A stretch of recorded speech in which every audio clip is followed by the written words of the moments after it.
So what I want to do this morning is to reframe your thinking about Jesus. Now don't worry, I'm not trying to pull a fast one while Pastor Allen is away. I assure you nothing that I'm going to say this morning is heretical. But I do think that there is an important aspect, an important side of Jesus that often gets overlooked by modern Christianity. And here's what I mean.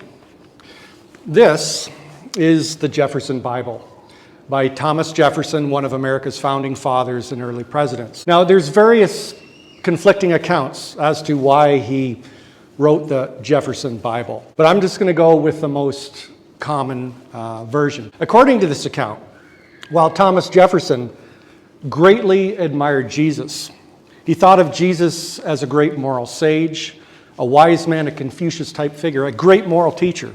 He nevertheless did not view Jesus as divine, as having come down from heaven to die for our sins. And certainly he didn't believe, according to this account, all of the miracles that Christ did as described in the Gospels. So Jefferson, what he did was he went through all four Gospels with a regular Bible and with a sharp knife, cutting out only the verses and passages that spoke of Christ's wise sayings and his great moral teachings, and then pasted them all into what's now known as the Jefferson Bible. Hence the subtitle, The Life and Morals of Jesus of Nazareth. Now, obviously, as someone who believes that Jesus was much more than just a great moral teacher, a great sage, a wise man, who does believe that Jesus was also divine, came down from heaven to die for our sins, and did do the miracles as described in the Gospels. I naturally take issue with Jefferson's cut and paste approach to Jesus. Again, if that's the correct account of why he did that. However, it does make me stop and think, are we as modern Christians guilty of the same? But just in reverse. Have we used our own knives, cutting and pasting our own one-sided version of Christ? A one-sided version that only focuses upon Christ's divinity, upon his miracles, while completely ignoring Jesus, the wise man, Jesus, the great sage, the great moral teacher. Because here's the thing, during much of Christ's ministry, he didn't openly go around speaking of his divine nature or saying that he was a long-awaited Messiah. If he had, he would have been killed for blasphemy outright, which is what happened at his trial when he did eventually confess his divinity to the Pharisees and the Sadducees. So during his earthly ministry, while of course some speculated, is this the long-awaited Messiah? Most people, most of the crowds, saw him more as a great moral teacher, a wise man, a religious sage sent by God who performed miracles. Now that side of Jesus isn't how we typically think of Christ today, is it? Of Christ the wise man, Christ the great sage. I mean, if I were to have approached any of you out in the foyer before this sermon and asked you, what is the first image to pop into your mind when I say ancient sage, ancient wise man? I'm guessing most you would answer that you had an image of an old, long, white-haired, bearded Greek, Chinese, or Indian figure. But Jesus? In fact, if you were to Google ancient wise man, ancient sage, and then click on the image tab, you would have to scroll a long ways down before you ever came across an image of Christ. The world simply doesn't see Christ as an ancient sage, an ancient wise man. And sadly, much of the church doesn't either. Now, Jesus, he made some radical claims about himself. For example, he said, I am the way, the truth, and the life. No one comes to the Father except through me. Pretty radical. But here's one that you've probably read before, but perhaps have never thought much about. In Matthew 12, 38 to 42, some of the religious elites, they challenged Jesus. They came up to him, and they were demanding a great sign from heaven to prove that his ministry was actually from God. As if Christ hadn't already performed enough miracles to prove that, right? But instead of performing some great miracle for them, he said, the only sign I'm going to give you is a sign of Jonah. And he said that the people of Nineveh on the day of judgment will rise up and they will condemn you. Because the Ninevites, who were essentially the Nazis of their day, they were a cruel, barbaric people. They had repented at the ministry of Jonah. And Jesus says, now something is even much greater than Jonah is here in your midst, meaning Christ's ministry. But verse 42, Jesus continued and said, the queen of the south will rise up at the judgment with this generation and condemn it. For she came to the ends of the earth to listen to Solomon's wisdom. And now something greater than Solomon is here. Did you catch that? Jesus, the carpenter, with no formal training, declared before these religious elites that he was, and they were essentially the academics of their day, the professors of the day, that he was even wiser, not just to them, but he was in fact wiser than Solomon himself. What a radical claim to make. So who was Solomon? Well, in the Old Testament, he had been called the wisest man who had ever lived, because God had bestowed so much wisdom upon him. You may recall the story of, as a young man, as he had just taken over the throne from his father David, he was overwhelmed at the responsibility of leading God's people, so he cried out to God. And then one night, God met him in a dream, and he said to the young Solomon, ask whatever you want. Imagine if God said that to you. What would you ask for?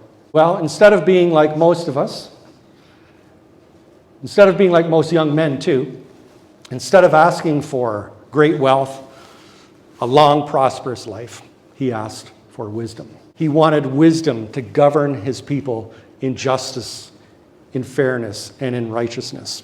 And so God was pleased with that, and he just dumped all kinds of wisdom upon him. God made Solomon the wisest man in the ancient world. The wisest man to have ever lived until Jesus. Then Solomon, he would go on to write the book of Proverbs, the Song of Solomon, probably the book of Ecclesiastes. Proverbs is one of my favorite, I would say it's the favorite book of the Bible for me, and it has been since I've been a teenager. It contains hundreds of proverbs that Solomon composed. And what I find interesting is while the overarching theme of the book of Proverbs is obviously theological, I mean, Proverbs repeatedly says the fear of the Lord is the beginning of wisdom. And yet it might surprise many of us that most of the Proverbs that he wrote don't mention God at all. We today wouldn't consider them spiritual. They're just practical, everyday advice on how to live, how to conduct ourselves with each other, how to be wise with our money, how not to get in arguments. Now, as modern Christians, we might find the lack of the spiritual nature of these proverbs somewhat uncomfortable, because we tend to separate the spiritual from the everyday. We do a Thomas Jefferson equivalent, but just in reverse. So when talking about Solomon's great wisdom, 1 Kings 4, 29 to 34, might make us feel even more uncomfortable. Verse 29 starts off okay by saying that God gave Solomon wisdom and very great insight and a breadth of understanding as measureless as the sand on the seashore. Perhaps already this summer you've gone to the beach, or maybe you're thinking about the beach right now rather than paying attention to me, and you're going to be heading there after this service. All that sand. God gave Solomon a breadth of understanding as measureless as the sand on the seashore. Verses 30 and 31 describe how he was wiser than all of the ancient wise men. Verse 32 informs us that Solomon spoke over 3,000 proverbs. Imagine that. Remember the old TV series, The Waltons? And how Grandpa Walton, he always had that wise, pithy saying to tell his grandkids. I always wish I could be like that. Well, imagine Solomon. He had 3,000 proverbs to draw from. But things then get kind of weird in verse 33. Again, at least to our modern Christian mindset, because it says of Solomon, he spoke about plant life, from the cedar of Lebanon to the hyssop that grows on the walls. He spoke about animals, birds, reptiles, and fish. Wait, what? What does biology have to do with theology? And then it says in verse 34 that because of his wisdom, which included both the theological and the natural, it says, from all nations people came to listen to Solomon's wisdom, sent by all the kings of the world who had heard of his wisdom. Again, that seems to be so counter to our modern Christian mindset. So it may be equally hard for us to grasp that when Queen Sheba, the queen of the south that Christ referred to back in Matthew, came to learn from Solomon, it wasn't just theological questions she would have had. It also would have been natural questions. And when she was done pestering Solomon with all of her questions, it says she recognized that it was a God of Israel who had made Solomon so wise. So Solomon was one smart dude. Nevertheless, back in Matthew 12:42, Jesus declared himself that he was even wiser than Solomon. Now, Matthew doesn't tell us the reaction of the religious leaders, but I'm sure there would have been a lot of laughter, mocking and snickering. How could a mere tradesman turned preacher from the hick town of Nazareth make such a claim? Now, throughout the Gospels, there's countless wise sayings of Jesus. Who, if Socrates or Confucius or some other ancient sage had said them, our culture would be quoting them all the time, even our modern universities. So what I want to do is to look at just one of those sayings, wise sayings of Jesus, which happens to be my favorite one, I think. It tends to be my favorite, I think, because I find it so relevant for the time we live in. In his famous Sermon on the Mount, Jesus said, essentially, beware of wolves in sheep's clothing. Beware of wolves in sheep's clothing. Now, I love the sheer imagery of that. I mean, it's self-evident, right? We can right now picture it in our minds, wolves, sheep, wolves disguising themselves to prey upon them. And the meaning of evil people who use virtue as a disguise in order to prey upon the vulnerable and the innocent. Now, I consider myself blessed because, well, for many reasons. But one reason is I live out in the country. And while we don't have wolves, we do have lots of coyotes. And something that I love to hear when I'm out on the back deck in the evening is to hear a coyote begin to howl way off in one direction, calling to all the others. And then before you know it, there's another one howling. And then more join in. And it's like this beautiful chorus. What isn't beautiful, however, is when you can tell that they've now formed into a pack. And their howling has turned into a psychotic yelping. And it's a sign that they've cornered some poor creature. And it's my understanding that coyotes, well, they don't necessarily kill their prey before they begin to devour them. And I'm sure wolves are no different. And that's the powerful imagery that Christ uses. Human wolves have no conscience.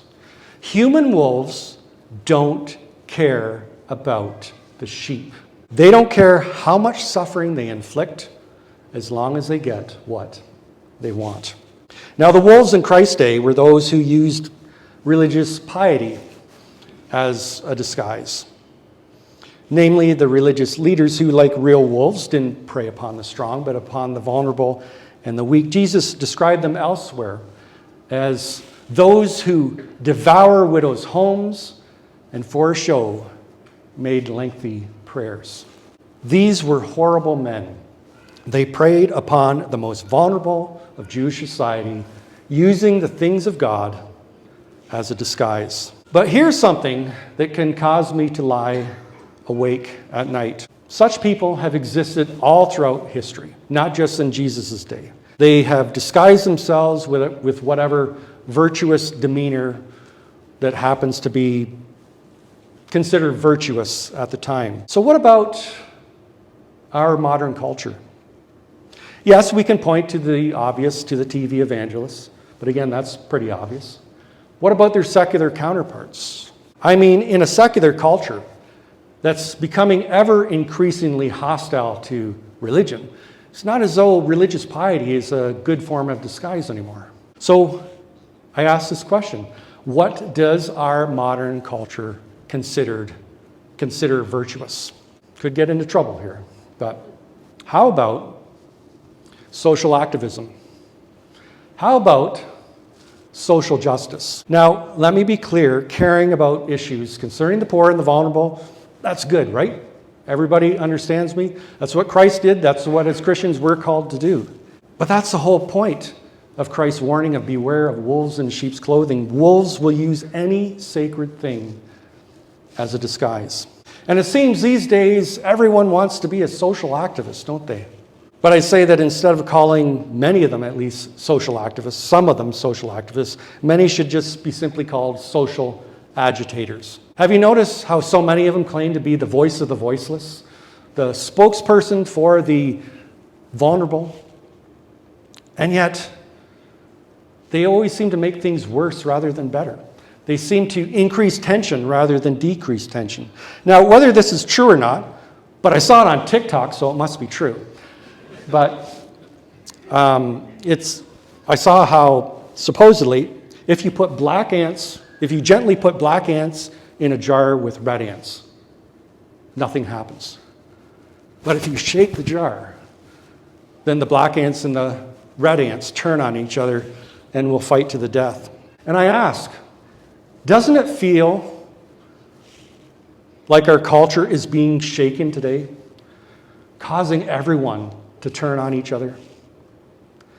So who benefits from shaking the jar? What about the corporate media? Could it be, in spite of all of their pious talk about social justice, that it's actually in their best interest to show nonstop coverage of people breaking windows, looting, and burning buildings? It's a known fact that when that happens, their ratings skyrocket. And what about politics? Do you really think that the politician or political party that always sanctimoniously talks about social issues actually care about the poor and the vulnerable? And what about the big social media companies who they like to talk about how they're all concerned about social justice?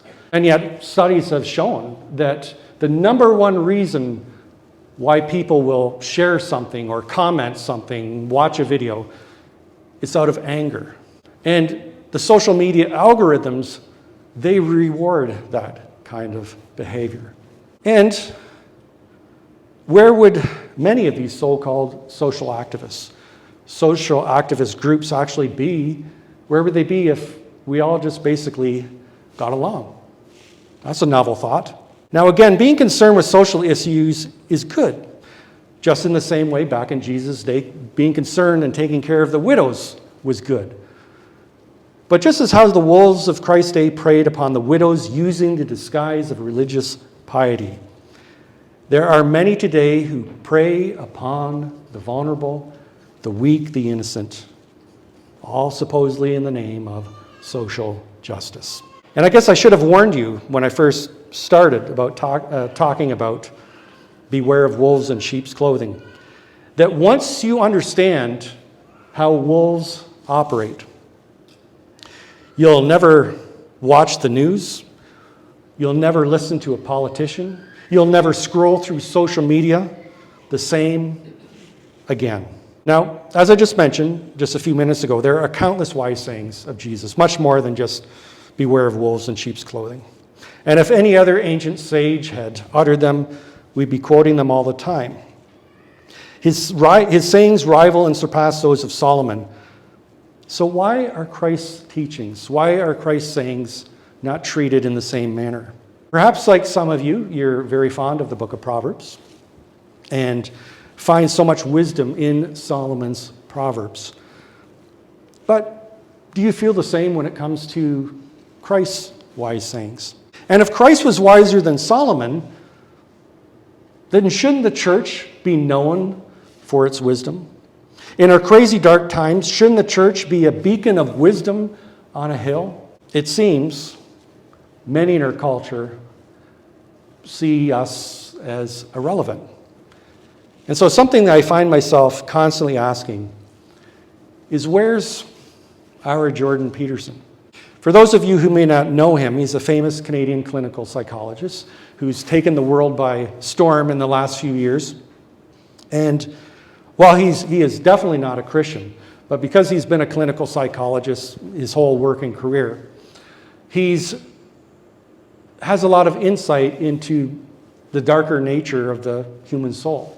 That as Christians, we can fully agree with what he has to say. In fact, views Christianity very favorably, speaks of Christ as being the ideal archetype, and sees our Judeo-Christian heritage as fundamental to the survival of Western civilization.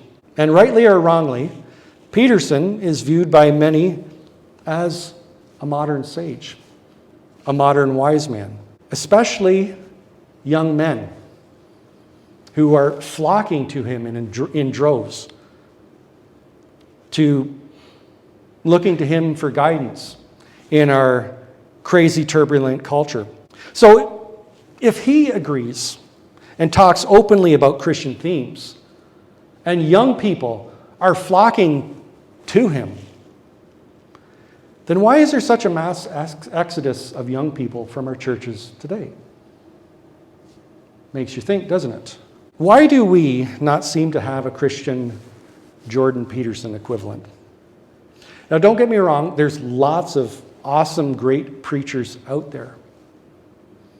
But is there a Christian leader you could point to, you could say, that's a very wise man?